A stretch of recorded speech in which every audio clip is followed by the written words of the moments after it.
The transit of the North Node in Taurus and the South Node in Scorpio has opened the doors for emotional release. With the Taurus-Scorpio axis, the message from the nodes is that peace of mind is achieved when we face the truth. We have gone through this energy from December 22nd, 2021 to July 12, 2023.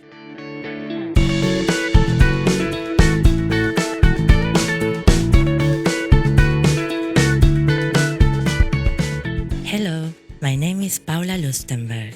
Welcome to Astrology for the Everyday Mystic, and thank you very much to all those who have subscribed and have left comments. And thank you very much for making this channel grow. Also, for those who didn't subscribe yet, if you want to learn astrology in a deeper way, join Astrology for the Everyday Mystic on Substack. You will be in the mailing list, and also monthly lessons that will help you to deepen your knowledge on astrology. We could say that the transit of the nodes through the signs activates specific qualities, temporarily polarizing them. This produces a particular imbalance that forces us to pay more attention to certain areas of life. The nodes push us to ask ourselves questions that we never asked before. This allows us to step on the evolutionary path more out of necessity than desire. Of course, each one lives it in a particular way. With the Taurus-Scorpio axis, the great desire to simplify life implies a deeper look at our emotional attachments that don't allow this simplification. Scorpio is a water and fixed sign. Water in Scorpio doesn't flow like it does in Cancer or Pisces, but stays in the same place, like the waters of a lake. This is double-edged. In the one hand, the immobility of emotions allows Scorpio to know and deepen emotional consciousness. On the other hand, if Scorpio doesn't learn to transmute emotions, they can stay in a torture chamber for long periods. With the North Node in Taurus, the sign opposite Scorpio, the desire to take things easy and do something concrete for it has been activated. Taurus wants to live in the present, day by day, here and now. Scorpio wants to feel everything. It is thanks to Taurus that Scorpio can include within their emotional treasure the need for tranquility and peace. And now, with Jupiter transiting Taurus, until July 12, this desire for serenity is exponential, so we can establish this quality within our being, permanently. What I mean is that we can include it as something natural, as part of the total experience. At least, this is the gift that this transit gives us. In the last year and a half, we have been able to feel everything that does not bring us serenity.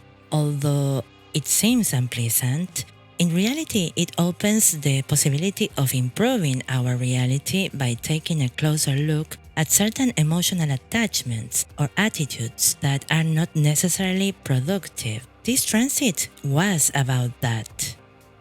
Now, with the entry of the North Node in Aries and the South Node in Libra, a new polarization occurs between action and commitment. The North Node in Aries activates the desire to go for what we want, while the South Node in Libra shows us the compromises we do and that don't allow us to express ourselves spontaneously.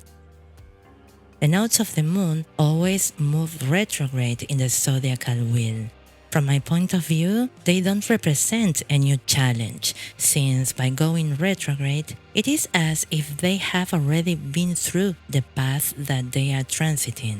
More than a movement towards the unknown, the nodes create the experience of polarization of the energies of the signs through which they transit, which, of course, are opposite signs. In this way, and as I have already mentioned, they create an imbalance that we tend to seek to correct. Somehow, we have the capacity to do so, and the possibility to do well is within us. However, we might feel internal struggle every so often. The polarization occurs due to the intense desire to express the qualities represented by the sign of the North Node, which makes us notice outdated patterns represented by the South Node.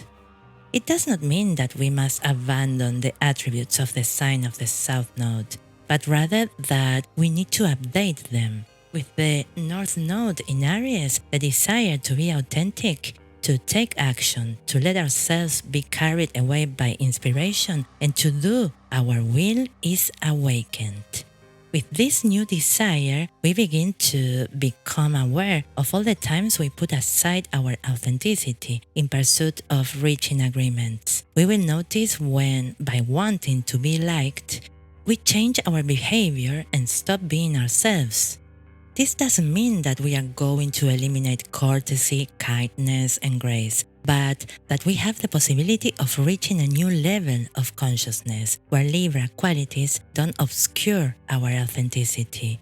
This forces us to form agreements with what is truly important to us and not simply to eliminate possible conflicts.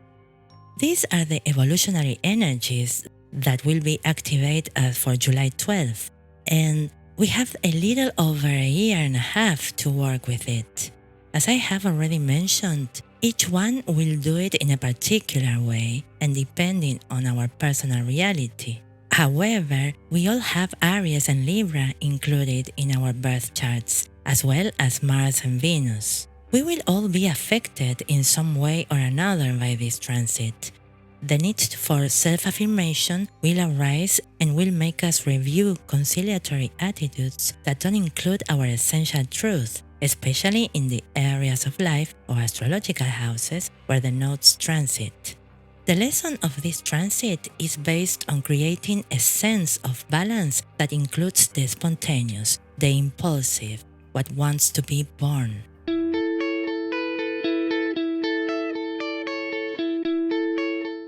Thank you so much to have arrived up to here. I appreciate everyone who has subscribed, and if you haven't done it already and enjoy my videos, please subscribe. Don't forget to visit my website, paulalustenberg.com, and my Substack, Astrology for the Everyday Mystic, where you can find much more about astrology. Once again, thank you very much, and until next time.